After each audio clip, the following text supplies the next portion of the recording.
So the body of Sismeki's son has now arrived at their family home in Kadoma. We continue to pray for Sismeki and her family during this difficult time. Police confirmed that 4 lost their lives on the spot while 14 others were injured and rushed to Rutenga in Neshuro Hospital. So Mama V, Majilimba, Janelle vaendawo kunobatirana nevamwe kuKadoma. Mama V vatori kuholiday. I think vakabva vatongoti regai ndibva ndakungodzoka, hazvizoiti kuti mumwe wavo avige mwana vasipo. And he also had a relationship naProsper, mwana waSisimeki wacho wekushaya. Zvakanaka izvi zvaitwa izvi. Masocialites mamwe vaenda unobatirana nemumwe wavo. He will be laid to rest tomorrow. My heart goes out to Sismeki and the whole family. May God continue to comfort them.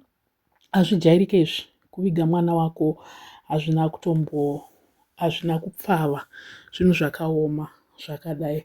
I hope the whole process will just run smoothly till zvapera, and also hopefully we are going to see more people going there. Pane vanhu vatakatotarisira kuti mangwana vanhu ivavo vakasaenda, then I don't know.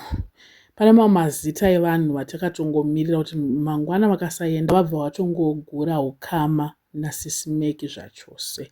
I don't know what you guys think, but zvarwadza, zviri kurwadza. In fact, let me know in the comment section what are your thoughts panyaya iyi. Vasati subscribe, please make sure that you are subscribed, and see you in my next video.